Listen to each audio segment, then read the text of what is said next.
Welcome back to another episode of the Protein Bros podcast. I am your co-host, Jeff Wasserman, and with me, as always, is Kyle Combs. Say hi, Kyle. What's going on, guys? And today, we have a very special guest in Jay Ashman. Say hi, Jay. Hey, what's up, guys? Now, before we get into Jay, we want to remind you guys that the Protein Bros podcast is something that we do completely ad-free.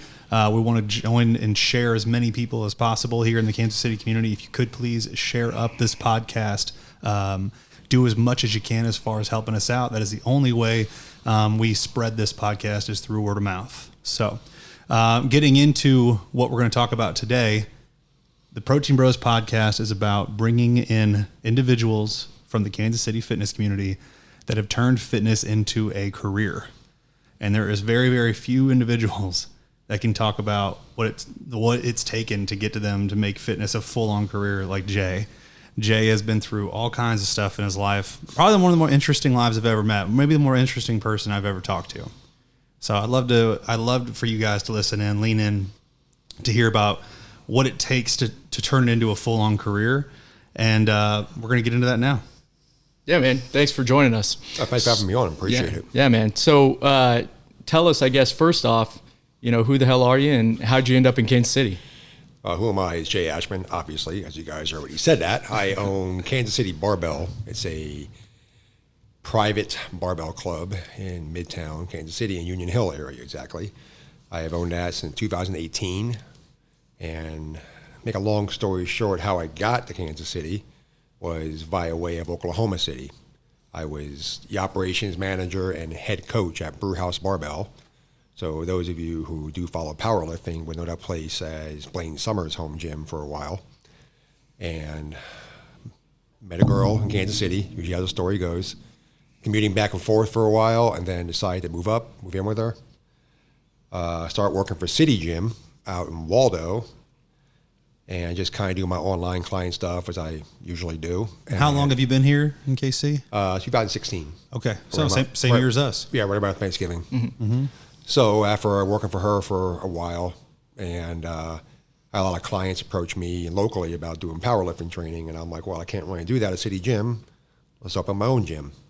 So I recruited a friend of mine from Virginia, Sean Dunstan, my co-owner, who actually just sold off his share of a gym out there called CrossFit Mount Vernon. So talked him into coming out for a visit and checking the area out. He was game for it, so started hunting for a building, which was kind of a fiasco to start, honestly. Had to switch real estate agents, found one, got it, moved in, been open up ever since. So our original location was in the Crossroads, a small art gallery looking place. Ran out of space within a year, and now we're pretty much entrenched in a standalone building down off Gillum. Yeah, it's a gorgeous building, man. Thank you. Yeah, it looks. Yeah, really, we got really lucky. good. We got lucky with that one because we were looking for a new place, and our lease had like 5 months to go. So we found this place, and we were hoping to break the lease. So we asked the building owner, we're like, "Can we actually leave early?" I don't know why he didn't say no. He owned the building outright. I mean, he bought this building. I seen the deed for it. He bought it like in the late 1980s for dirt cheap. So it's paid off in full. He won't let us break the lease. So we're like, all right, well, I guess we lost this building out because they're not waiting 5 months for us. No, it's not going to happen. Mm-hmm.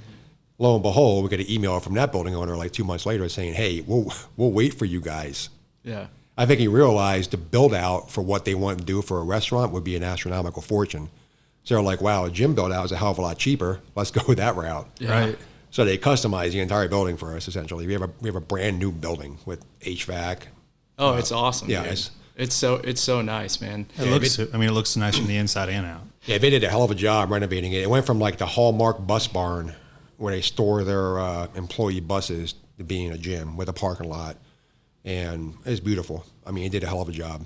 The landlords are amazing. So, we're there. That's awesome. And that's what we really want to get into today, Jay, is the fact that you're there now and it's got this beautiful new building. The business is doing well. You have a great business partner.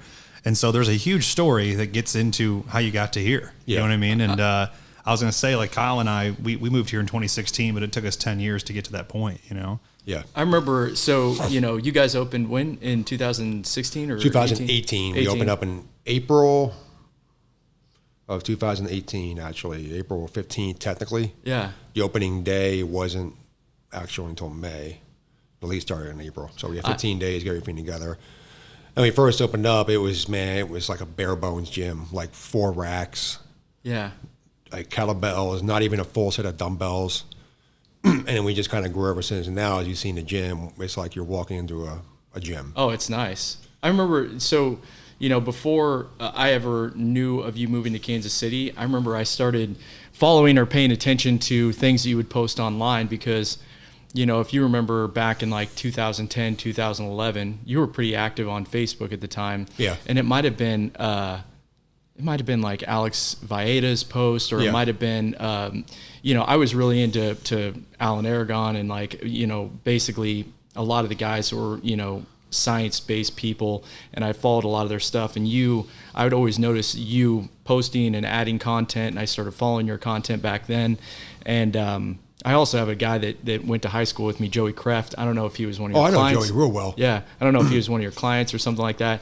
Anyways, I kind of started paying attention to what you were doing online before you even moved to Kansas City. So I know that your start in the fitness industry, even though Kansas City Barbell has been, you know, the biggest part of your life in the last couple of years, I know that you've been grinding away in the fitness industry for a very long time. Kind of give us a background as to what got you into the fitness industry. In general, yeah, man. Well, I think like everybody who gets involved in this stuff, you start to work out and you're like, I want to do this for a living. It's just so cool. Yeah. And I remember my original certification, it was AAAI, ISMA or something like that. And I had to go to Atlantic City for a seminar. How old were you? I was 1998. Okay. So how was I, 4? Mm-hmm. Mm-hmm. And so I go to Atlantic City for a weekend convention, and my mom's partner's friend was a compulsive gambler and also an alcoholic. So he had rooms comped everywhere. Right. You know, so I ended up staying in the suite that he had, and he was like begging me for money because he lost like 20 grand gambling that day. It was pretty funny. So the seminar was actually kind of cool. It was like a weekend of lessons, and then you had to coach one of their trainers and then take a test on Sunday. I mean, it's still a weekend seminar. Yeah. But nevertheless. So I got my foot in the door. Started working at a Gold's Gym in Reading, Pennsylvania. Is that where you're from? Yeah. Is Pennsylvania Reading, Pennsylvania. Yeah. Yep. And so you started working at a Gold's back then and, Yep. and basically taking on clients and Yeah. and Just then, kind of like chipping away. I mean, I didn't do this full time forever. I mean, in between all that, I was a union electrician, a bouncer, a bodyguard, a repo man. That's got some good stories. Yeah, interesting stuff. I know that you also played rugby. Yes. And I know, so when you were playing rugby, was that in college? Was it a club sport? Was it? Well, I played football in college for a year at Lehigh, and I ended up drinking way too much, and then it made the grade. So I didn't finish up there, which is, in hindsight, was pretty stupid.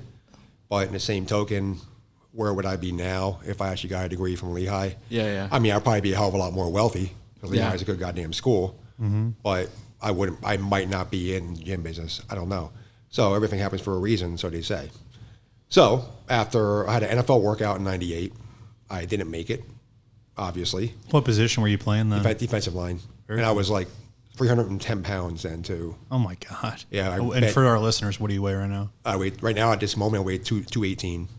And Wow. and you know, up until this point, most of your life you spent in that heavier range. Oh, correct? I was big as shit for a long time. Yeah. I mean, I was a mountain. And I took pride in that. It was my identity, honestly. Mm-hmm. And that's a toxic thing to go through when you make your size and your lifting your identity. Yeah. Because it's something external that can go away any given moment. For sure. I mean, you and me have kind of talked about that in the past because I was Yeah. the same way. Where it's Yeah. like, you know, you get into playing football, playing sports, and then you get into powerlifting or any kind of strength athlete sport, and all you want to do is get bigger, get bigger, get Yeah. bigger. And you don't think about the health ramifications when you're going through it when you're a younger person. So When you're young, I mean, wisdom is wasted on the old, honestly. And if I could, the old things, if I knew then what I knew now, obviously, but I didn't. So it is what it is. So then, like, obviously, then, moved on from Pennsylvania, New York City, became a a trainer up there as well. Yeah, I got a job with Equinox. I was a assistant personal training manager for them. That was a hell of a job, except the hours are absolutely insane. Working at Equinox versus like a Gold's Gym, for people who've listened, there's people that work at, I would say, gyms are either you're working for an owner operator or you're working for a corporate gym. There's very few in between. Either you know directly who the owner is and you work with them every day, or you never see the owner typically. So exactly. What was it like working at Gold's Gym and Equinox versus going and working at like Brewhouse Barbell, for example? All right. Equinox is incredibly professional. They are, if you're going to if you have an Equinox in your area and you want to be a personal trainer, you would be stupid not to apply to them. That is the best gym in the commercial chain to work for. Their education is top notch. They're incredibly professional all the way around. They will teach you how to be a trainer. If you go in there with the bare minimum, knowing what you do, they will lead you in the right direction. Yeah. Working for a Gold's Gym, it really depends on who the owner is. 9 times out of 10, you're getting floor hours. And you got to walk around the floor like soliciting people, like, hey, you're in a treadmill, want me to show you a few things? Yeah. So you kind of feel like a piece of meat that way. Right. What's your opinion? This is kind of a side tangent, but what's your opinion because of the way that the internet has basically made it very easy for a lot of people to come into the training, basically into your business, and just basically do online training without ever training in person? How do you feel like that is changing the industry? Do you think it's changing it for the positive? Do you think that because I see a lot of people that get into training and all of a sudden they have all these clients, and it's because they're really good at marketing online. Yeah. So what's your opinion on that? Well, I've written about this a few times before, and my opinions are pretty strong in this one, and they're never going to change. You have no business being an online coach if you haven't coached in person. Mm-hmm. None. I don't give a shit how good you are, how good you think you are. If you're an online coach first, not working in a gym, you're an asshole. Yeah. Period. Yeah. So it's just the way it is. I mean, you need to know how to deal with people. You need to know how to look for things because online coaching is actually harder. Mm-hmm. I mean, it's easy writing a program. You can go anywhere you want and write a program, but you can find anything online and get an ebook and fucking steal one. People do that all the time. Yeah. But the actual part of like communication, business, learning how to look at flaws in form by a video, because video can be a little tricky when you're looking at someone's form. Getting back to them, listening to them. Because if you start getting too busy for your own good and you don't have a system in place, you're screwing yourself. You're not serving your client correctly. Yeah, plus, if you go into it, I'm like, yeah, people see this like all these online business coaches, like you can make 6 figures, and you can. I mean, you can easily make a lot of money doing it. So they get these delusions of grandeur, like, oh, well, I have 10,000 Instagram followers and, I'm cute.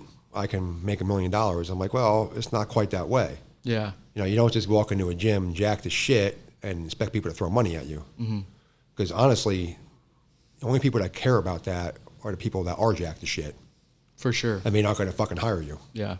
So if you have, for our listeners, because we have a lot of people that are obviously either new in the fitness industry or trying to make a living in the fitness industry, and let's say they want to ultimately get to a point where they're able to sustain a good life financially from training, what's the pathway that you would recommend taking? Well, obviously, I think it's tough to recommend a pathway to find a good gym to work for and learn, and one that can feed you clients. And that's going to be a commercial gym. That's going to be like a Chiefs Fit or a Genesis or something like that, where you're walking in and you're having the base level trainer. And I don't really care how much Chiefs Fit markets their stuff. I've seen their trainers in action. There's only like 1 or 2 I look at there and say, okay, they're pretty good. Mm-hmm. And I can name them off, like Christina Reed that works there. I know she's a good trainer. She's a stud. Talking about Chiefs Fit? Yeah. Yeah, she's great. She's a good trainer. Yeah. And I think a lot of people will, turn their nose up to a commercial gym, and I laugh and say, like, that's just you're getting to make mistakes on somebody else's dime. Me and Kyle, working for the company that we do is the same concept. Where he's like, well, you're just making money for somebody else, and I'm like, no, I'm getting to learn all the ropes from somebody that really knows what they're doing. It's like a hairdresser. Hairdresser doesn't get out of cosmetology school and all of a sudden go open up their own shop. Yeah. They'll go broke. Mm-hmm. So you go work for Supercuts for a year or so, and then you upgrade to a better salon that has a little more boutique experience, and then you build up a client base that you have some people coming in and paying you, but you're paying more to the salon. Right. Learn your realize, like, this is kind of dumb. I know enough. I can do this on my own. And then you start doing the groundwork for doing it on your own. And that includes like branding, networking, marketing. And the hardest part about this is people, especially when they're in-person trainers, like I work at a gym, they make this mistake all the time because social media is easy. You go online, you post a video, you post a selfie, you get likes. Okay. Most of them people don't live in your area. Right. Yeah. They don't give a fuck about you. They're not going to hire you. You need to go network. What I did with the gym, we opened it up, is in the Crossroads, and I'm really good at networking, number one. I've always been. So I joined the Chamber of Commerce. I went to all their networking events, and I don't expect them people to join because chances are insurance agents and stuff like that, they're like 55 years old, don't want to lift heavy weights. Yeah. Or they might not know what we're about. You never know. They might want to join the gym, but I don't bank on that. That's more like, hey, here's me, here's what I do, here's my card, maybe you know somebody kind of thing. And that's what happens. Number two, I went down to the businesses in the area and I met people that work there. I met the owners.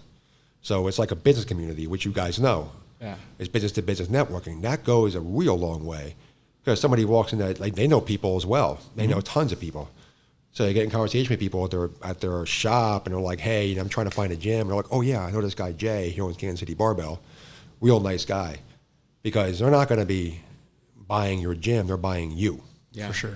So That's the most valuable thing right there is the networking aspect. People think that you can just, put out posts on social media, but actually you need to go shake hands, look people in the eye, and actually put a face to something. So, if you're talking to that lawyer that's 55 and he's never lifted heavy before, but then he has a conversation with you, all of a sudden he feels a little bit more comfortable with it. All of a sudden he's a little bit more open to it. Yeah. And I think a lot of people try and speed up that process and cheat that process because, like you said, social media is very easy to post up and get likes, but it doesn't convert to business most of the time. It doesn't, unless your business is solely online. If you're a complete online person, that's a different animal, honestly.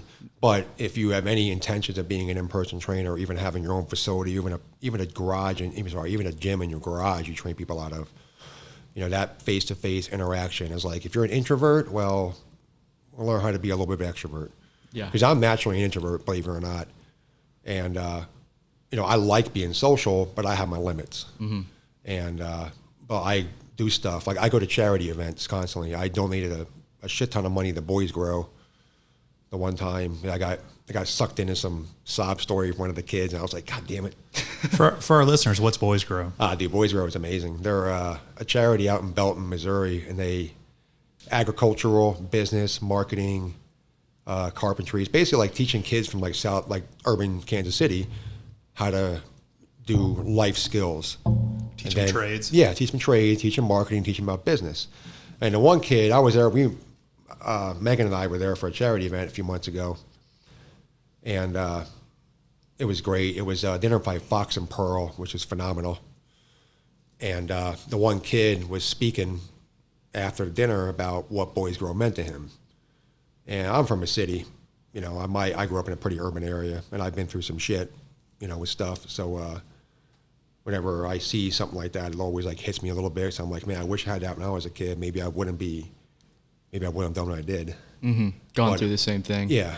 So he's talking about how during the pandemic, got arrested, and he spent 6 months in.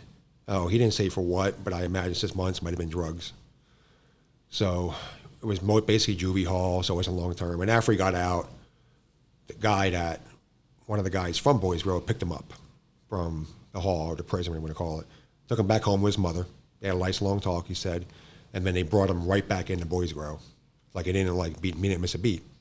So he was saying that how much that impacted him, that somebody gave him a second chance. And I was sitting there like, fuck, that's pretty profound. Yeah. Because it's really easy for a charity to go out and reach out to kids. I mean, it's easy to do that. Especially like privileged white people, essentially, that people that are there, they're white and they have money. So they're not used to like inner city kids. They're not going to be. That's not their culture. Right. So for them to sit there and say, you know what, you're screwed up. We believe in you. Let's give this another shot. And he said, ever since then, that kid said, it meant so much to me. I've been getting better grades in school. And I was like, God damn it. This is pretty amazing. Yeah. So then the guy was like, well, it costs $1,500 each summer to hire a kid and pay him for the summer and, teach him all the stuff and blah, blah, blah. So I was like, who wants to donate? And I was like, all right. I'm in. I'm sitting there like, oh shit. I donate $1,500 for I'm like, it was pretty cool though. Yeah. I mean, what they do is phenomenal. So stuff like that you have to do. I mean, if you're catering to the 1%, that's the people who have all the social media clout, like the ones that, like Hunter Henderson, for example. I mean, she's an amazingly awesome person, like a beautiful person inside and out, but she's a 1%er. I mean, she's a freak of nature. She's strong, she's jacked, she's a champion powerlifter, a champion bodybuilder. You cater to that, you're missing out on everything. Those people look great on paper, but they ain't going to pay your bills. Right. Yeah. So the people that pay your bills are people that, like, Luke. Yeah. Are the ones when they come in the gym and look good, feel better, and not make it a religion. Yeah. They're not taking fitness and turning it into their whole life. It's their hobby. Yeah, it's a hobby. They have full-time jobs. They're engineers, they're bankers, they're lawyers, they're doctors. I mean, we have surgeons at our gym. We have doctors. We have people who are CEOs. I got clients who are CEOs. So those are people that, they may not look, quote unquote, sexy because they don't get you that social media clout, but they get you the clout that actually matters. Yeah. People wanting to spend the money on you. Mm-hmm. And you're talking about, I think for a lot of our listeners, we're trying to get as many people as we can who are listening in, who have thought about making fitness a career. We want to talk to them about just basically the stuff that is difficult to get through as far as, struggles in life. And that's usually where people fall off on their dream. Right. A lot of people try to make fitness their career, and they usually fail within a year. They go out there and they just find a reason why they can't do it. And so I want to talk to you about some of the stuff you've been through as far as, talking about Boys Grow and what you've gone through growing up. We want to hear as much of that as we can, just because I think there's a lot of people out there that feel like their story is unique and no one else is like that and made a career out of it. Right. And I think that yours is so unique. I don't know anybody else in the fitness community that's grown up like you've grown up. Yeah, that's probably true as far as I know. I'm sure some exist, but right. Not ones that are open about it. Certainly not. Yeah. And that's why it's so important, I feel like, for you to share that, because I think there's so many that could use, that as fuel. So how did that really get started as far as your upbringing, and then your biggest struggles that you went through as far as getting to your to a spot where you could actually went on that trip to Atlantic City?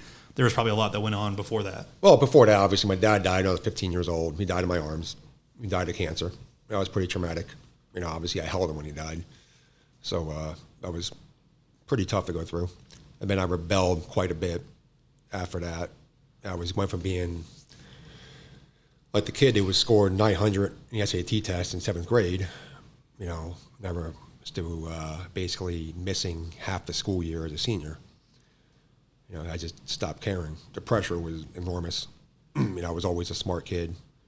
Yeah, I know I'm intelligent. I mean, I'm not going to lie and say, I know what I'm capable of doing. Right. I mean, even now, I'm back in college now. I can pass. I mean, I'm on honors right now. I'm not barely even trying. Mm-hmm. So it's what it is. Intelligence isn't something you've ever had to struggle with on that aspect. No, I mean, I've always had a brain.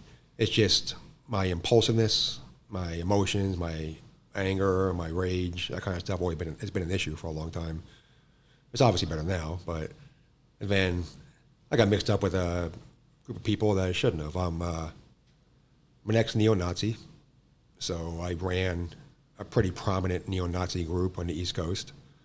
That the group itself was actually on gangland, at one point. So I got out of that. I started personal training when I was still involved in that stuff in 1998, but I got out of that in 2002.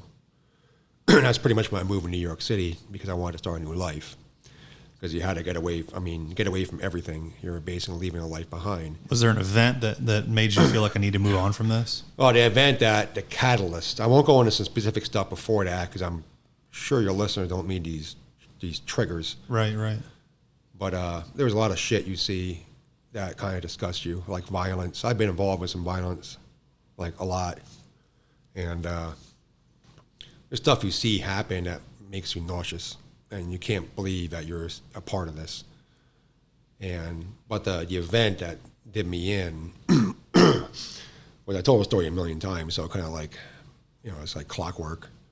I was sitting in a bar in Reading called Trooper Thorns. It was actually our local rugby team's bar, and it was an Irish pub. And, it's late at night, I'm there alone, having a drink, not that far from where I lived, and I'm wearing a German Iron Cross shirt. And I was never shy about what I was. I mean, I didn't like sit in the background and hide. You know, if you know anything about me, you know, I'm pretty in your face, and that was no exception. So a black guy walked in and sat like right next to me at the bar, like literally right next to me.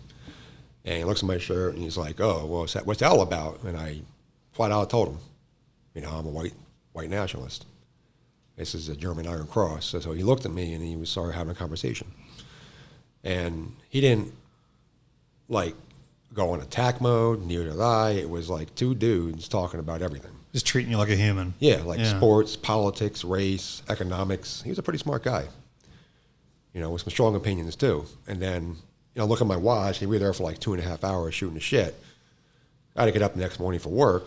So I'm like, well, I got to go. And I was kind of like humbled by the whole thing, honestly, because it was just I mean, I didn't grow up racist. It wasn't like that. It was just I had so much anger as a kid that I didn't know how to. I didn't know how to direct it. Right. And unfortunately, people directed it for me. And that's usually what happens with the far right crowd is that they hate something about themselves. And instead of working inward to fix it, they look outward and blame everything else because it's easier to hate something else than it is to fix your own shit. Right. Especially when you're already emotionally stunted anyway. So now I'm leaving and he shakes my hand and he's like, you know, you're a lot better than you think you are. And that was it. Wow. I walked home and I couldn't sleep. So then I called off work, texted my boss I think 3 or 4 o'clock in the morning.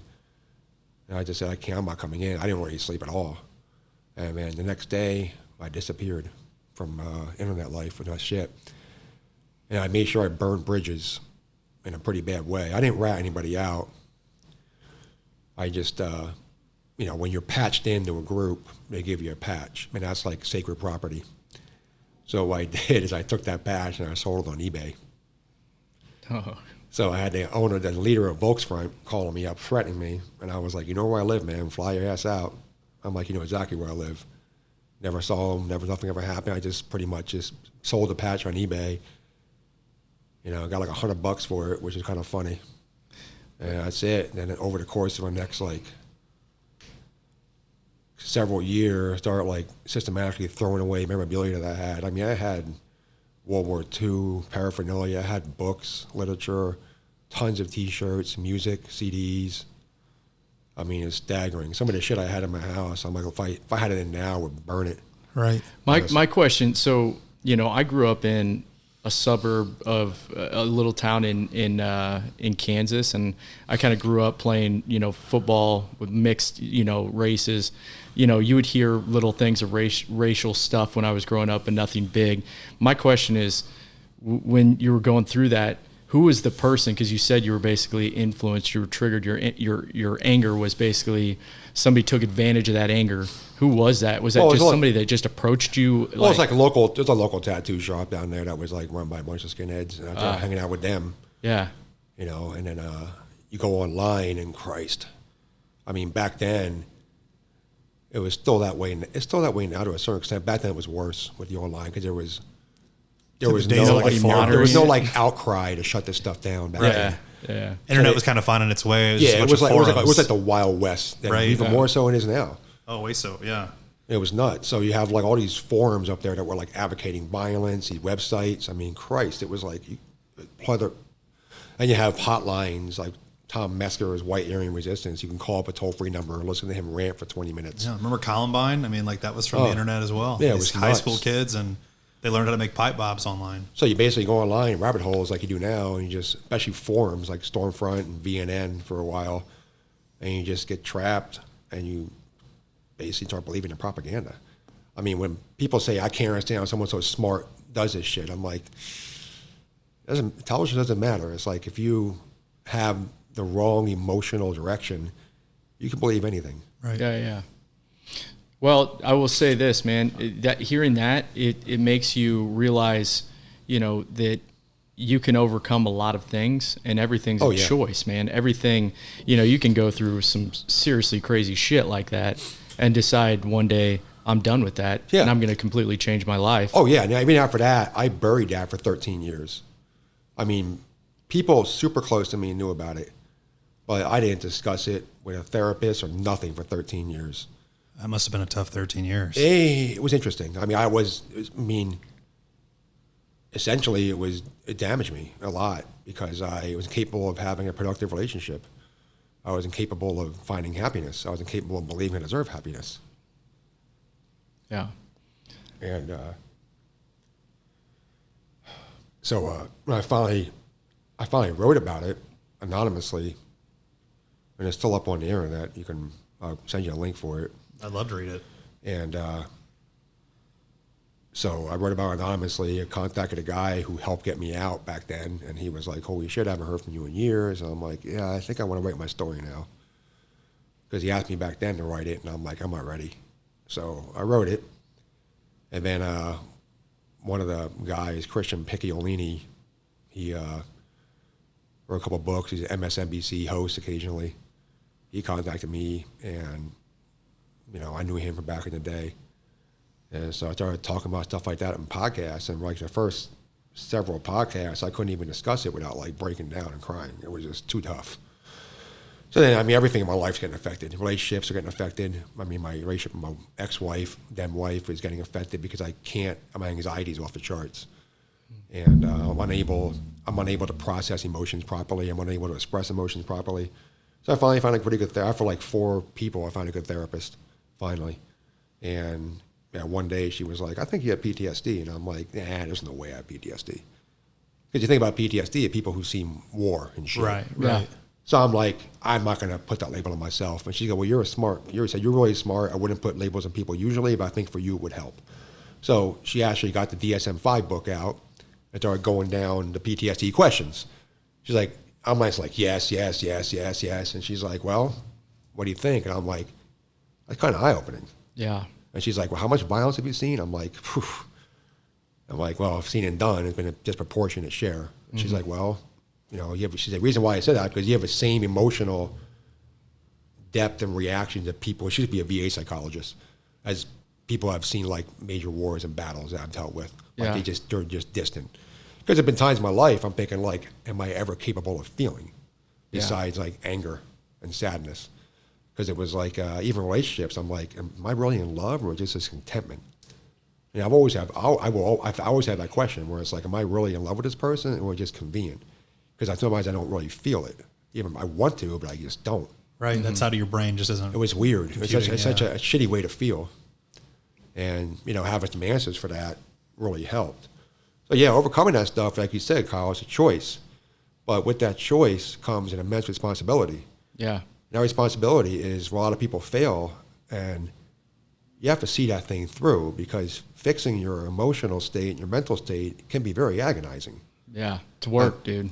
And it's your responsibility to do that. And it's like you can hide that shit with drinking, drugs, anything you want. People hide it behind lifting weights, use that fallacy of like, oh, I'm lifting weights in my therapy. It's like, no, it's not. Because it's basically you're using something external to try to fix you inside, it's not going to work. Yeah. You got to dig down and really figure it out. And people are like, well, therapy is too painful. I'm like, oh, that's kind of the fucking point. Yeah. Right. It means that's the hard part you got to go through. Yeah. Yeah, and I went medication and everything, which I was really against before. So I'm like, SSRI will fuck with your sex drive. And I'm like, I didn't want to take that risk. So she was like, I think you should try it. I'm like, all right. And I'm glad I did. It was a lifesaver. SSRI? Yeah, serotonin. Okay. Pepper, basically Lexapro. Mm-hmm. Yeah. So, Antidepressant. The thing that you mentioned there too was the ability to come out and talk about that online. And dude, honestly, you are probably the most radically honest person online that I follow. I don't do social media all that much anymore, but over the years, like you and me have a lot of disagreements on certain things, but I always continue to follow you because I value your perspective. I value other people's perspective. And I think as a country, we've kind of lost the ability to do that. What do you think the cause of that has been? Honestly, social media, and we've all done it. I've done it, and I will be the first person to admit that when I say this stuff, I'm sometimes talking to myself. Yeah. And I am not perfect. I'm not preaching to people saying do what I do, because I still get mad. I still get pissed off at people online. Yeah. I still want to choke people out online, kind of say dumb shit. But the thing is, First of all, is that person's opinion going to affect your day-to-day life? Probably not. It may be a dumb opinion you don't agree with, but it's not going to necessarily affect how you view yourself today. Number one. Number two, if you sat down and talked with that person face to face, you probably have a hell of a lot more in common than you think. Yeah. A whole lot more, yeah. Now, obviously, there are certain things that are not debatable for me, but for the most part, most people aren't racist, they aren't sexist, they aren't bigoted. They may have some ideas that don't fall in line with mine, but it doesn't mean they're bad people. Yeah, I think it's more, most people in America share the same values, the core values that we value, that we think are important to living a good life, and the same basically desires out of life. Right. It's just the minutia that people get caught up in. And what, in my opinion, what's happening is just everybody's going into their echo chambers to the maximum over the minutia, which is stupid. We're resegregating as a society Yeah. based upon your identity. Yeah. And that's the shit that scares me a little bit, where it's like the right is going further right, the left is going further left. And the people in the middle are like, what the fuck is going on? Yeah. I think what's happening in the middle are people becoming just not giving a shit anymore. You know what I'm saying? Like tuning out, which is somewhat what I do in certain situations where, things become really polarized. I'm like, you know what? Is this serving my life? Is this making my life better to interject myself into, these type of conversations? Because it seems like the news cycle is always trying to gin up, just like divisive. Yeah, divisive. Well, I have to constantly remind myself of that, like every few months, where so I'm passionate about stuff and I have my beliefs, and I'm not afraid to show them. But also then I come with a price too. So it's like when I start sharing my, opinions and beliefs more, people always bite back at that. And not that it's a bad thing, it's just a thing, but it also makes you feel like you have to bite back at them. Yeah, what I was going to kind of turn that back into that question was, because you're so radically honest, and because, nobody, like I said, your that story that you just told us about, being a white nationalist and going through that when you were a younger person, a lot of people would hide that, and they would hide it forever, but you are, like I said, you're one of the most authentic people when it comes to that kind of stuff. Do you think that in the fitness industry and what you specifically do you think that honesty comes through, and it's important to have that honesty to basically grow your business and have better relationships with your clients? Yeah, I believe so. People want to relate to you as an individual. Yeah. And people look up to you because you're a person of authority, right, wrong, or indifferent. I've always bitched about people looking at fitness people as celebrities.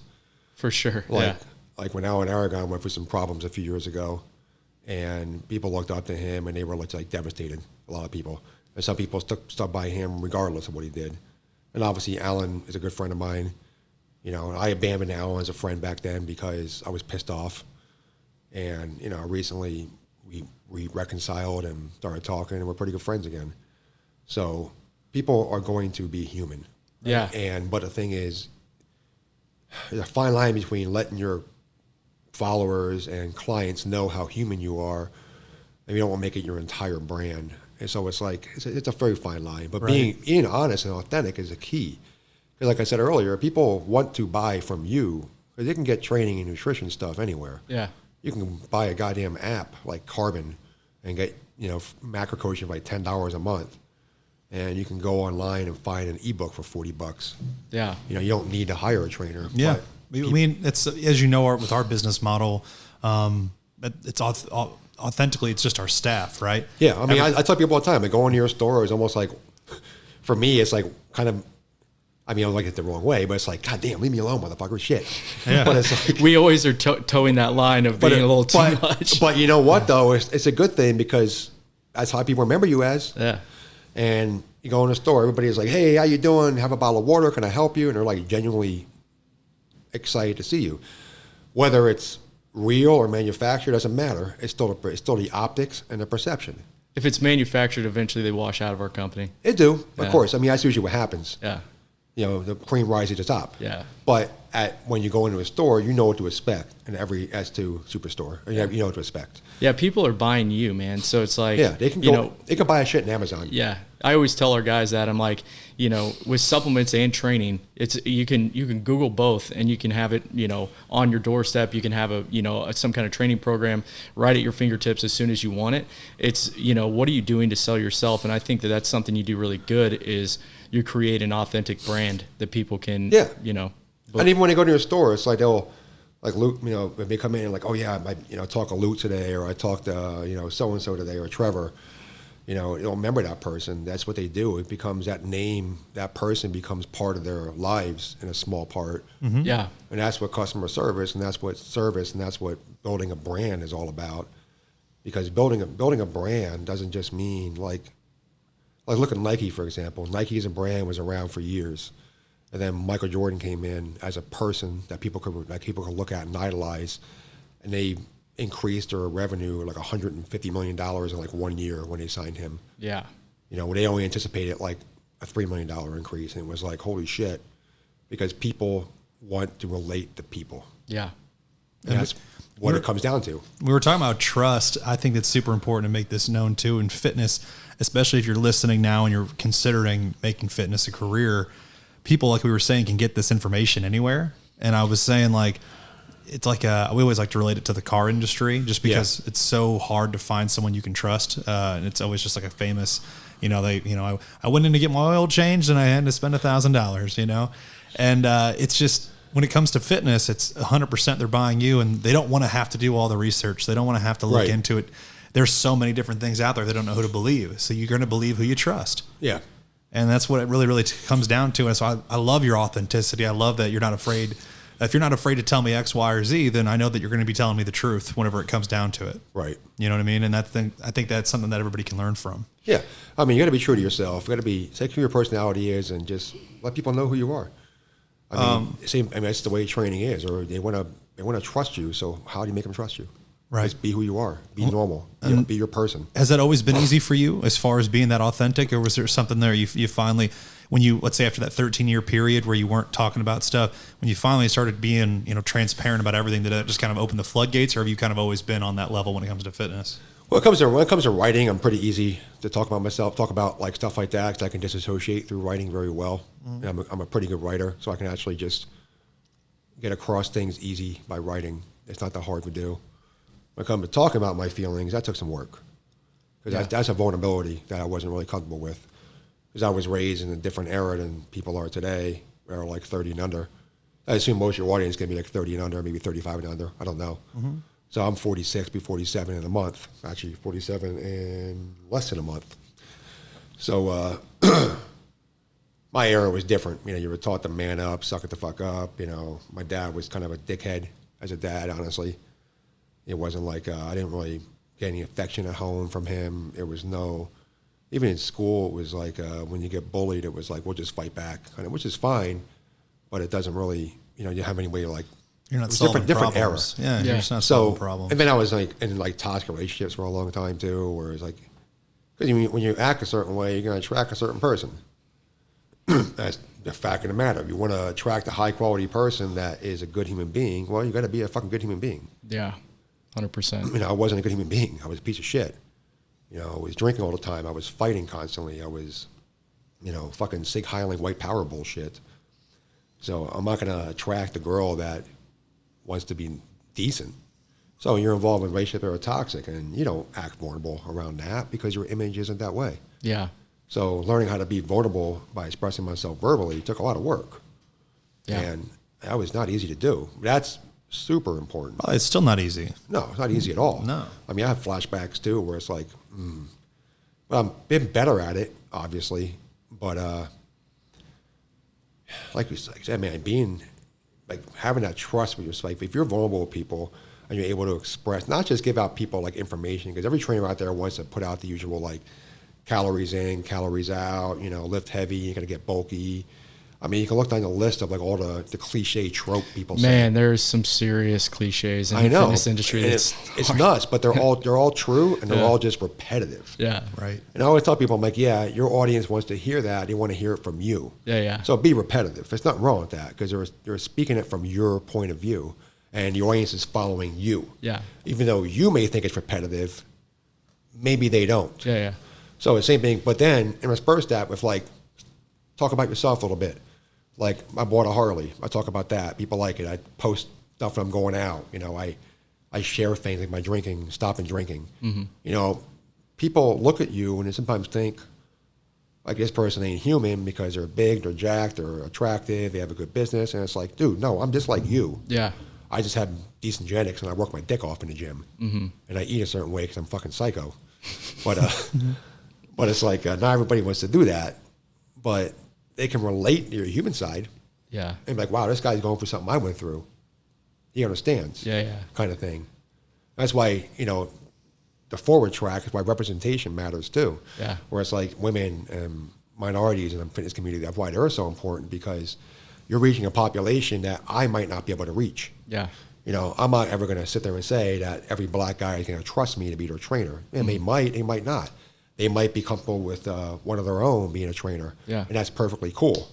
But they need to have the representation. They need to not be afraid to put themselves out there and do the same thing that I'm doing, but from their point of view. There's a lot of people in America. I mean, there's millions of people in America. Speaking of that, so, you know, what I want to get your opinion on what you think. What do you think about America's overall trajectory as far as health and fitness goes, and where do you think the fitness industry goes in the next 10 years? We just, you know, we're coming out of a pandemic where basically America got fatter. Yes. And the pandemic specifically targets and hurts people that are overweight at a disproportionate amount. Yep. But somehow America is continuing to gain fat at even a higher clip than we were prior. What do you think? Do you think there's anything that changes that and slows down basically the obesity rate and basically how unhealthy we are as a country? Well, I think it's a big systemic issue that is going to take a hell of a lot more, in my opinion, to fix it, obviously. But, you know, if I have my opinion, first of all, I think a lot of times starts off when they're young. I mean, you see that now where pay to play for sports is a disaster.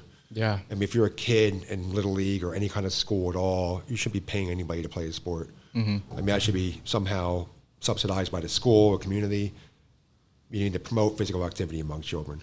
Yeah. Same thing with gym classes and phys ed. The first thing to go when they cut school budgets is like stuff like art and gym.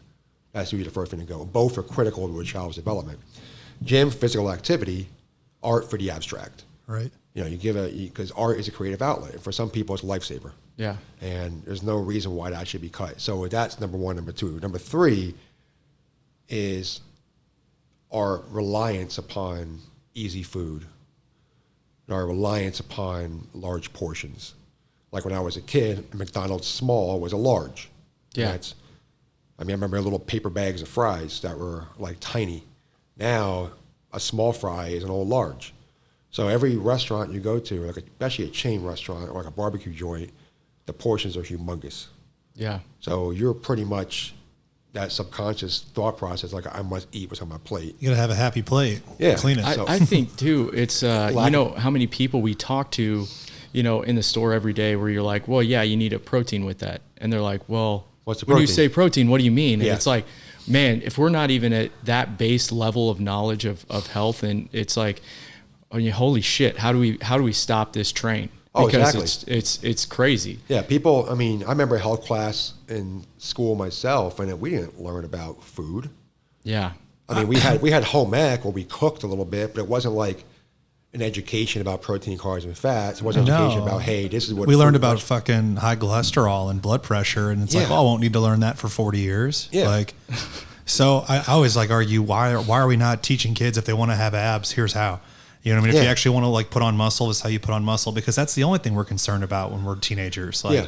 I want to look good, I want to feel good, but you don't care about your blood pressure or your No. cholesterol. Like, you're learning about these things, and none of these things really matter to you at all for No, they don't. 3 And- decades. Or it's like, hey, teach your kid. It's like, especially kids in the city who's come from impoverished backgrounds, They were definitely not teaching them in school how to do this stuff.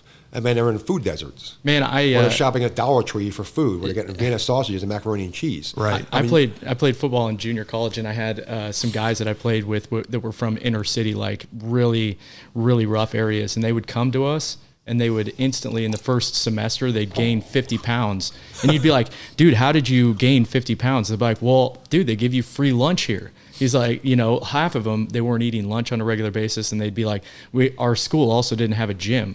So it's like I was doing push-ups, before I got here. Now I have weights, and now I have food, and it's just like they would blow up. And so, I mean, I can only imagine because, in my school, very, very little was taught about, health and nutrition from like a tactical standpoint. This is how many calories you need to eat. This is what consists of, a protein, a carb, and a fat.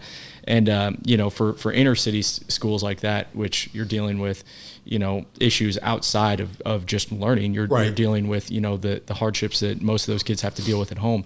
It's like, man, that's what I'm talking about. It's like, how do we, that's just a situation that seems so monumental to fit. It's such a mountain to climb, but it's going to take years, if ever, to fix it. Yeah. Because first of all, it's always wrapped up in bureaucratic bullshit. You know how idiotic our government can be. That's really disappointing that our government, through the pandemic, hasn't talked about that more. No, they haven't. They have so much power to basically wield people in a direction, and they could have wielded them in that direction at the beginning of the pandemic, and there's nothing. It should have been like a systematic education thing, like, okay, get the vaccine, but that's what you have to do to keep yourself healthy in the meantime. And like, remember when Arnold Schwarzenegger was a presidential physical fitness guy? Yeah. I mean, he was everywhere. That was a big, I remember being in grade school, that was a big award to get. If you could do this many pull-ups and push-ups. Yeah. Presidential award? Yeah, you're getting a president. I mean, we bragged about that shit. Yeah. I mean, we thought it was awesome. Yeah. You don't have that anymore, I don't think. No. I haven't heard about that in years. No. They don't do the fitness tests anymore? I mean, I don't know if they do the fitness test, but back then it was like a contest. I don't think they do because, obviously, I'm going to get a little offbeat here, but kind of like ultra woke culture was kind of killed that, I think. Yeah. We can't let the kids. We're worried about because always at the fat acceptance movement, which is fine in theory, but it's also a little dangerous. Yeah. Because you're sitting there saying, well, it's okay to be out of shape. I'm like, yeah, of course it is. You can be happy out of shape. Yeah. But are you really doing yourself a great service? And if you're a kid who's out of shape, that's a goddamn sin. Yeah. You should not be 10 years old and be obese. There's no fucking way you should be. Yeah. And before your parents are at blame, the school's at blame. That's a systematic breakdown. I always think too, it's like when you can be happy and overweight, but when you accomplish things, the happiest I've ever been in my life is when I've accomplished things that I put my mind to doing. Oh yeah. And it's like if you're saying like, no, you're fine the way you are, you're robbing that person of the happiness that they can feel when they accomplish a goal. 100%. Now it's like anybody can accomplish a goal. You can have small goals. If a person I can't afford to eat that way. Okay, that's respectable. I can understand that. Here's how we can help you. We can get you to like a bunch of frozen chicken breasts from Costco that are cheap, and you can get a bunch of rice. We can get some cheap vegetables and some cheap fruit. Yeah. So, educate them. Number one, okay, so now we're going to like have metrics. We're going to like walk a mile a day, and we're going to try to beat that time for this many days, see if we can do that. We're going to progress this way. Right. So it's all these small steps you have to take. Yeah. And that's just part of what fitness is a lot of people in my business think that fitness is lifting weights, getting jacked, because that's what we do. Yeah. But they don't realize a lot of people out there, they don't want to do that. They want to like just be lean, happy, and healthier. Yeah, they want to be healthier. So walking and eating better can get someone healthier. Yeah. And you can say, okay, now we're going to do some body weight work or something like that. And it's very basic, elementary work. But for somebody who's 325 pounds and overweight as hell, wearing a size 50 pants, that elementary work can save their life. Oh, 100%. And what keeps them from actually taking those steps, I feel like, is they're going to look at someone like yourself, or let's say, another fitness industry leader, and they're going to say, oh, but I'm not trying to be that big, or I'm not trying to, and it's like, well, we're not asking you to make fitness your whole life. Yeah. You know what I mean? Just make it a priority to be healthy today. And I mean, it's all choices. We have a lot of women in my gym who join, and our gym is set up in a way where we're super inclusive and super welcoming to everybody. So that's our message we put out, and they realize that. So when people come to our gym, once in a while, some woman will say, I don't really want to get too big. And I'm always like, well, you're not, because you really have to want to get that big. Yeah, yeah. It's got to be a primary. We have grown men that say that stuff in our stores, and it's like, I promise you're not going to wake up tomorrow and just be jacked, man. I'm sorry. Yeah, I mean, shit, it took me years to get that way. And I have good genetics anyway. Yeah. So it's like, imagine somebody who's an average genetics, who's not making lifting and eating their job. Yeah. So you'll get in better shape, you'll look better, but you're not gonna get big. Yeah. It's a fact. Totally separate issue, but when people say that, it's really them just out loud saying, "I'm not going to work that hard." Yeah, it is. Exactly. That's all they're telling themselves. I don't really want this. I don't really want this that much. I think that, the message that it's cool to work hard, I feel like that should be something that's put out a little bit more often too. Bring back Rosie the Riveter. Who's that? Well, yeah. I mean, we want to go see Rosie the Riveter. Come on, dude. Really? Oh my God! Come on, dude. World War II. Look her up online. Rosie the Riveter, the female that says we can do it. Oh, the chick that flexes. Yeah. Okay. She's got I didn't know her name. Like a bandana on. Yeah. Basically, the pinup icon. Yeah. Right. Yeah. It's probably one of the most famous photos. It was all like, women, we need you to work in the workforce. Yeah. World War II propaganda to the max. Yeah. And it worked. It worked well. But even so, we went to go see Bill Burr last night, and he, it was pretty funny because even Megan was like, sometimes I think you and Bill were the same person. The way we talk, we both rally against the same shit, like ultra woke culture and all kind of crap. And you see that now, where it's like, not to get in like some tangent here, but it's also tangent like, away. This is funny. But it's also like people almost value mediocrity now. It seems like, unless it's self-indulgent. Yeah. Where it's like, okay, you're going to go out and eat a fucking large pizza. They're like, oh, it's okay. You can do that. Yeah. And I'm like, what the fuck? That's gluttony. Yeah. And I've done it a million times. Yeah. And I'm like, I know it's fucking gluttony. That's my least proud moments. Why are we celebrating this? I'm sitting there eating it. I'm like, God, I feel like shit, but it tastes so damn good. And I'm like stuffed. I'm ready to puke. And I'm like, and my weird process is I'm like, I have to eat the whole thing. I don't want to put it in the fridge and have it tomorrow, so I'm going to suffer now. Right. And then at night, or throw it away. Yeah, I'm sitting on the couch like, oh God, just kill me. I think that doing that and like people propping that up is what contributes a lot to the mental health crisis that we're going through as a company or as a country, especially the younger generation, dude. I also think social media probably plays a part in that as well. Social media is such a major part of it. You're getting so much information out there at your fingertips that are instantaneous. Yeah. And you have the anger is palpable. Yeah. I mean, I've dealt with it in person from people, at 7-Elevens, riding my bike. Oh, yeah, you're telling me that story last week. It's just like unbelievable how people act anymore. And I do my best not to like react because I can be pretty volatile in those situations. And I know that. So I have to like physically remove myself from that stuff or I'm going to react. And it takes its toll on you. It really does. And I hate that way. Even my mother said, like, this is the worst she's seen it as a country with people at each other's throats. And she lived through the civil rights era. And she lives the difference is between the civil rights era and now is that people are so much more connected now. Yeah. Things that used to take, 6 months to a year to develop and kind of build momentum now can build momentum by CNN having one overnight story. Yeah. And then all of a sudden you got just people pissed off everywhere. Well, I mean, look at the election in 2016, like all those troll farms in Macedonia. Oh, yeah. That were putting on websites with all these fake news and divide the country. And it's so easy. And it's simple. And people are like, if you have a bias in your head, boom, you're hooked. Yeah. And you're sharing it on Facebook, like, look at this. Yeah. Look what I found. Yeah. And it's like, share if you agree. It's always like my great aunt that doesn't post on Facebook, and then all of a sudden out of nowhere comes out with like the most random, like aliens are coming to America and Donald Trump. All of their profile pics are like a NASCAR. Or it's a cat. Random. Yeah, it's a cat or NASCAR. Yeah, or even like they make a logo of a sports team. They make the vaccine their identity. It's like, I got my vaccine to you in a Facebook picture, or like, I don't care if you're your vaccine. Yeah. I'm like, who gives a fuck? Get it or don't get it. Here goes, dude. That's just shut the fuck up about it. Yeah, people. I mean, that's another thing too is. When you don't have a lot going for you and you're not working towards something that you feel like you're proud of, all of a sudden you start attaching your identity to things that don't matter. You know, like I got a vaccine. Well, it's like, we think it doesn't matter. I think that's relative, Kyle. I think that, mainstream news is saying it absolutely matters.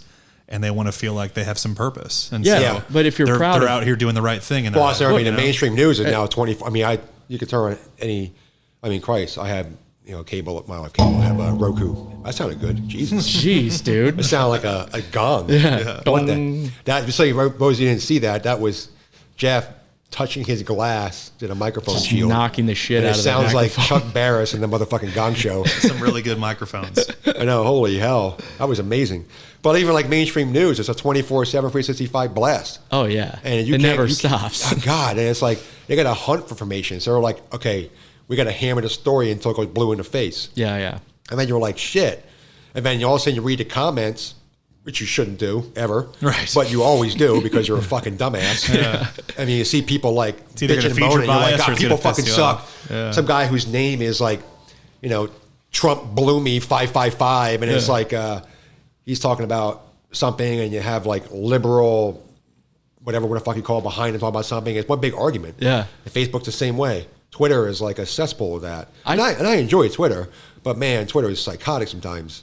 I think it's the reading the comment thing. It's like inherently as humans, we like conflict. We do. like look at conflict, and it's like entertaining to us. It's why we watch fights, UFC fights.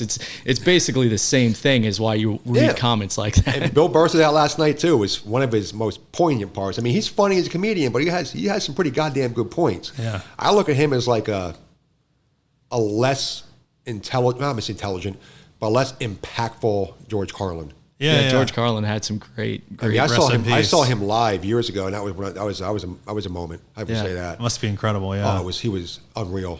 But Bill Burr is similar in his style, where he's very not quite as satirical, but he's very in your face about certain things. He talked about like, said WNBA. He's like, women athletes don't get paid the same, but they don't fucking sell tickets. Yeah. He said, but you women are to blame for this, and they were like, and people were like, well, whatever, and then. He's like, well, look, you guys watch Kardashians, Real Housewives. They make millions of dollars because you love seeing people act like idiots to each other. Yeah. But you could take all that resources, go to WNBA games, and you will be like the NFL. Yeah. So you want to support. You don't support positive shit. You support conflict. Right. Wow, that's a pretty good point. Strong. Yeah. It's like that's America in general. Yeah. Right. I mean, look at all the reality show that people watch all the time, and The Bachelor and all that. Oh, yeah. That is the beautiful thing about America is like if you really want something changed, you just vote with your dollar. Yeah. Get enough people behind you, and you just change it with the power of the dollar. People underestimate how much power they actually have when they work collectively. Yeah. But then the big problem is you got to work collectively. Yeah.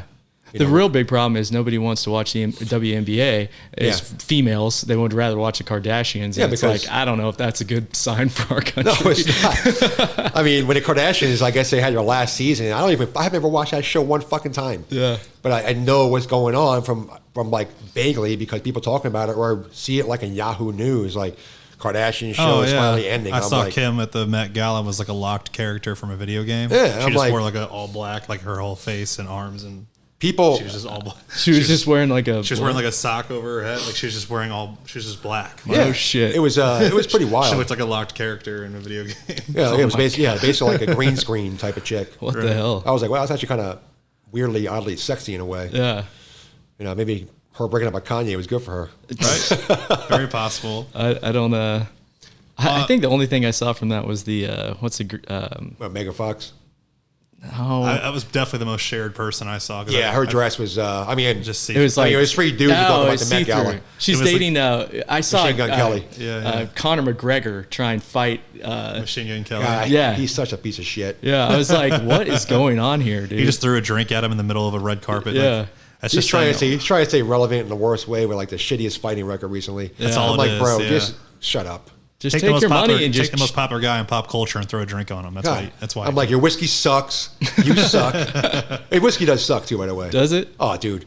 And I was a big whiskey fan obviously I haven't had a drink in like 18 days now. Yeah. So it's congrats on that, by the way. Thanks. Yeah.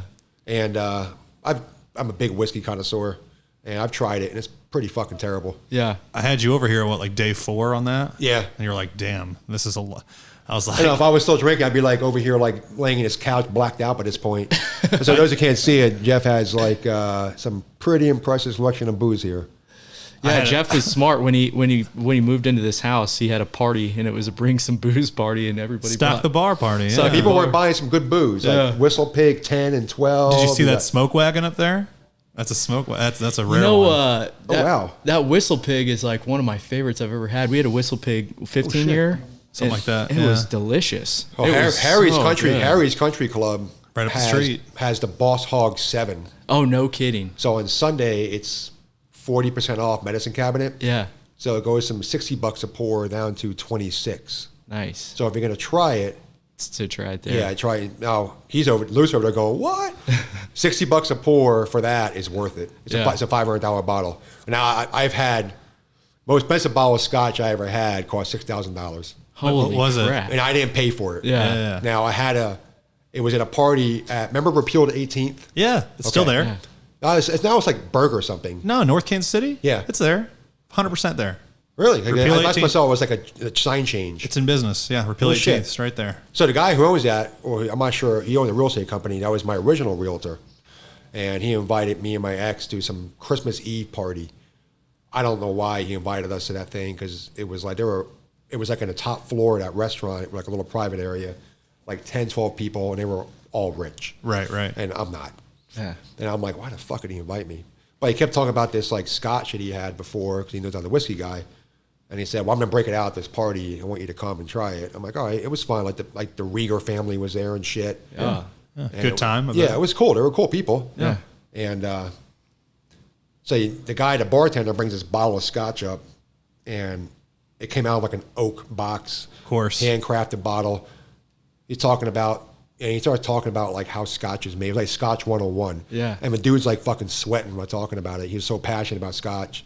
It was actually admirable. That's the way to do it, yeah. Like I'm like, man, I kind of want to, make out with this guy now. Yeah. Because he finds his passion. so Like, fun. it's actually kind of like attractive in a person when you have that kind of Hey, passion. it doesn't even matter what they're talking about. If they're that passionate about it, I'm I'm listening. like, God, it's so hot right now. I mean, obviously, I didn't make out with him. Obviously. But so he pours a drink, and it was like, we all got like a 2-ounce pour. And it was... What was it called? What was it called? I'm getting to that point. It was like some of the best scotch I ever had. That shit was good.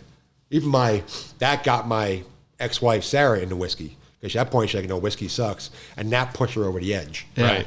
So it was Bunnahabhain 46-year-old scotch. Yeah. Bunnahabhain. It was 46 years old.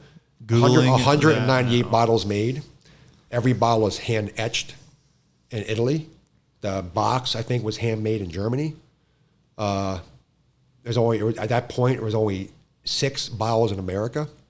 No shit. And it was I looked it up online, $6,000 bottle. And they gave you a 2-ounce pour. How's she gonna Which is drink amazing. whiskey from that though? It's like know. everything from that. Is Yeah, but the thing is, though, it's like you can. can find some really good whiskey for like Angel's Envy up there. It's like, Yeah. what, 50 a bottle? Yeah. And that's superb. Oh yeah. I mean, love Whistle Pig up there, that 12-year is like, I don't know, 70 a bottle maybe? Yeah. That's also a superb whiskey. So you don't need, yes, buying something like that is more of a status symbol Yeah. than anything else, saying you actually had it.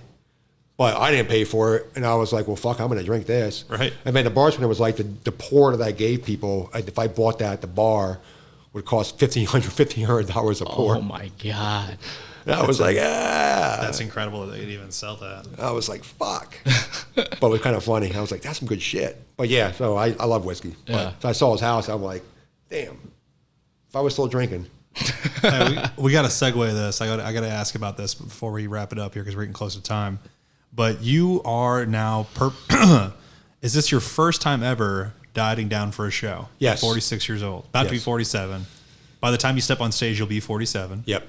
What made you decide, you know what? Fuck it. I'm going to do this now. I'm gonna switch gears. I mean, I pretty 46. much. And you've been in fitness for over 20 years. And now, I've been in it 14 years. I've never done a show. Kyle's done one show. I've never decided to do it. I'm like, man, maybe I'll just be like Jay and pop off at 40, I don't try know. then. I kind of came to terms with myself and who I am as a person a little bit, where for a while, I was trying to eschew all levels of competitive desire, because I'm super competitive. And, when you play Super League rugby for a long time, and, I'm an athlete my whole life, and I like to win, and I like to compete. I like to have a goal. And so for me, it was like, well, why deny that for myself? I enjoy it. And yeah, I'm hungry every day. I'm not going to lie. I'm down below 220 for the first time in a long fucking time. And I like it though. I mean, it's just enjoyable for me. Yeah. Despite, the fact that I can't eat what I want to eat. But even still, eating like I am, I eat the same thing every single day. Like literally the same thing every day. Some people find that boring. I find that comforting. Mm-hmm. Because my life is so hectic and so busy that amount of repetitive control is like catharsis for me. Where it's like one part of my life I don't have to worry about. Right. So I can focus my energy in something else. And I tend to eat that way normally. I eat the same stuff pretty often. But this has really pushed it over the edge for me, like mentally. And also because, too, I was having some issue with food. Like, I was like, I just want to eat like shit constantly. And I'm like, no, I need to get my eating back on track in a really severe way.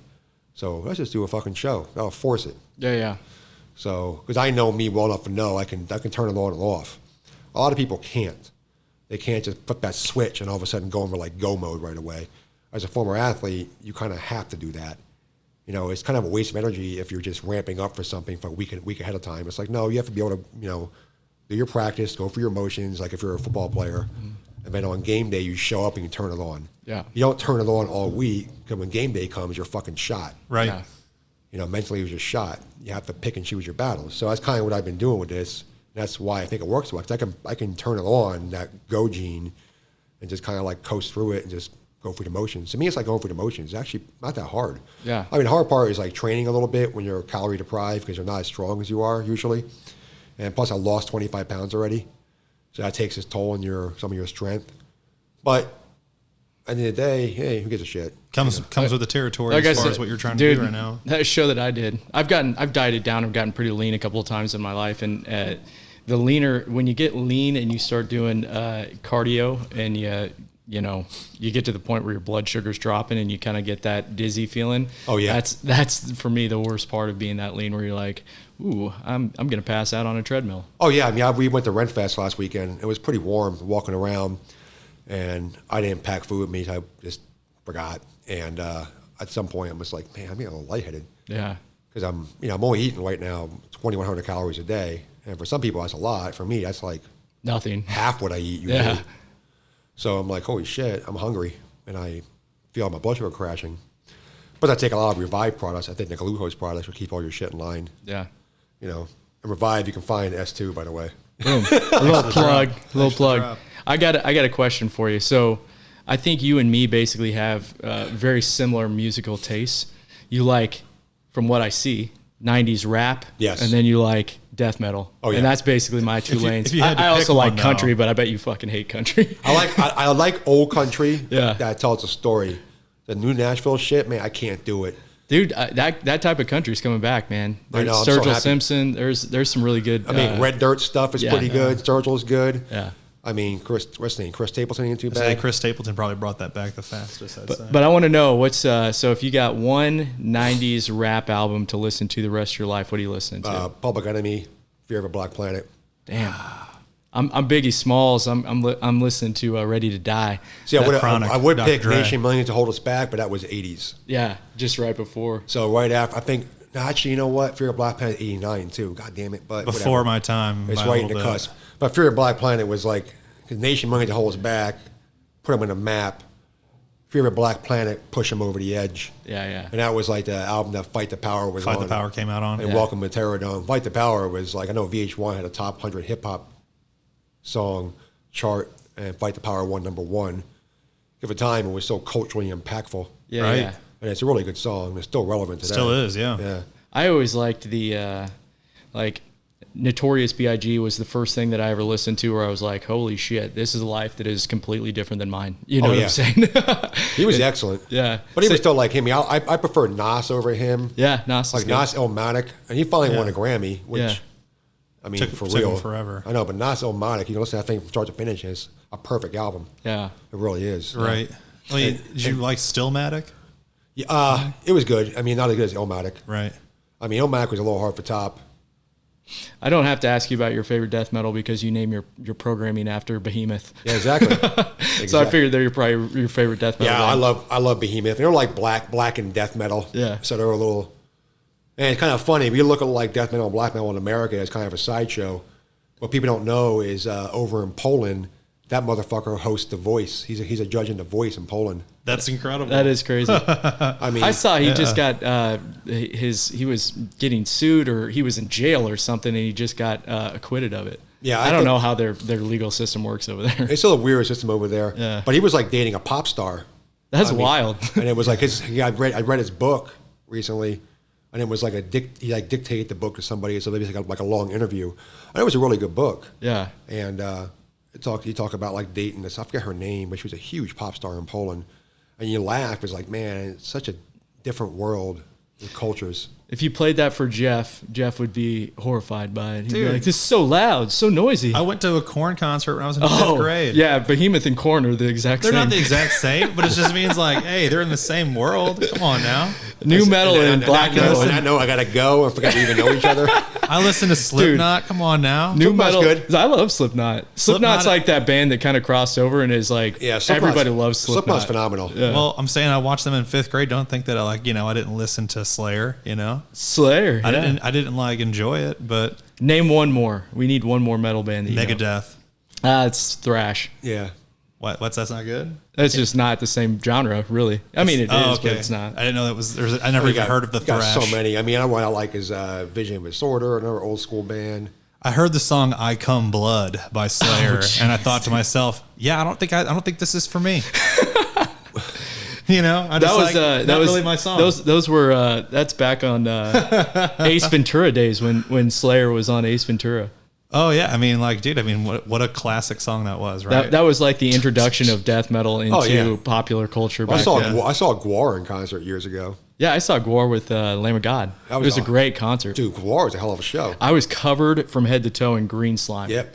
Yeah, that's the whole thing. You wear a white T-shirt, and you get destroyed. Yeah. I'm still stuck over here, Jay. You really don't like Korn? You really don't think he's good? I can't, man. It's like What's his name? Like Jonathan Davis? I'm a metal scumbag, so it's like for me, I can't look at Korn. I just want to punch him. They were like the pop version of metal. Yeah, to me, it's like Limp Bizkit. I equate them together, Korn and Limp Bizkit. They are. I mean, they are very Deftones similar. is the best band out of that genre. Yeah, by far, in my opinion. I agree with that. Deftones is really good. I really like Deftones. But Korn and Limp Bizkit are like the same people. It's like I look at them. It's like, all right, you have one who's a little darker image, and you got Limp Bizkit. Basically, two fucking.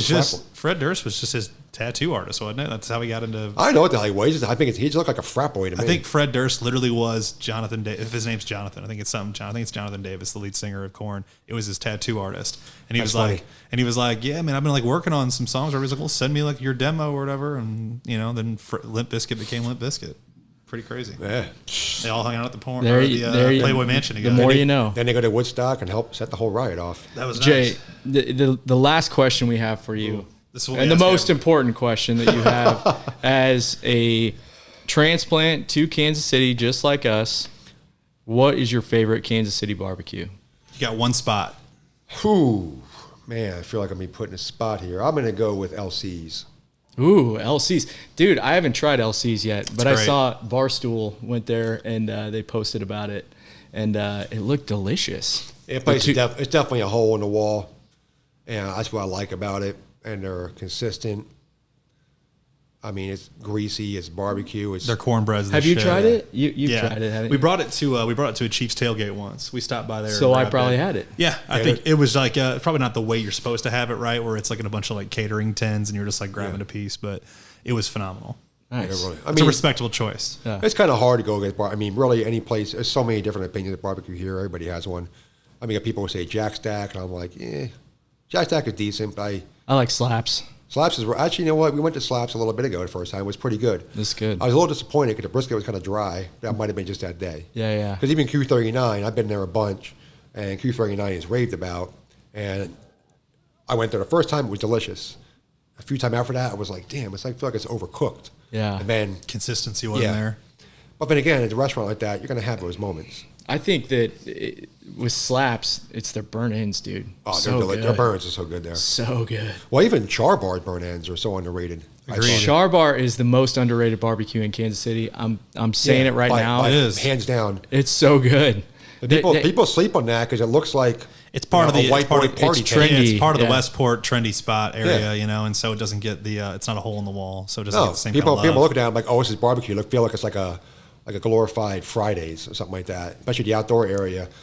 It looked like it was like a hangout spot. I'm like, yeah, but they have good. That was the first place I ate barbecue at in Kansas City ever. Same. Yeah. And I remember I ordered the burnt ends, and I was like, holy shit, I could eat 2 pounds of these. They were the first to do that, like outdoor space too. I think they were the first place I'd ever been that had like yard games in the back of the bar, and you're like, what's this? I didn't even know this thing. And they get busy, but I've seen places busier, and I'm like, man, why don't people just go to Char Bar more? They have that sandwich, Burnt Heaven. I think that's what it's called. The burnt ends burger one? Yes. God, it's so good. I would put that against the Z-Man as being the best sandwich in Kansas City. Q39 Mr. Burns sandwich. Ooh. All burnt ends.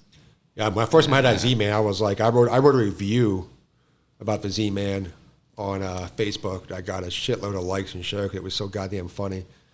I was like, first time I had a Z-Man, I was like, I ordered the Z-Man took a bite into it, and I saw Jesus. And it went this long thing about what Jesus told me about the barbecue. Yeah. And it was like, I could die and go to heaven right now. Yeah. Thank you, Joe. And it was like, it was fucking funny. I love it, dude. Z-Man's good. Have you had the Rocket Pig? That's like the new one that Joe's is like throwing out there. I haven't been there in a while. That's right up my alley because it's all like spicy stuff. They have like fried jalapenos. And Oh, man. It's got their spicy barbecue sauce on it. It's basically like a spicy Well, Z-Man. that's It's November awesome. for me. November 15th when I come back from Iowa. Get yourself a Rocket Pig. Rocket Pig. I'll go out there and eat that and shit myself. All right, guys. Well, I think that it's time to wrap it up. I wanted to say thank you to Jay for coming on to the podcast. We really appreciate you coming. Appreciate you, man. Yeah, and Thank you. Thank you guys for listening in. If you guys want to, follow us on Instagram, listen to us on all platforms, and please share if you got some valuable content out of this. We will see you guys next week.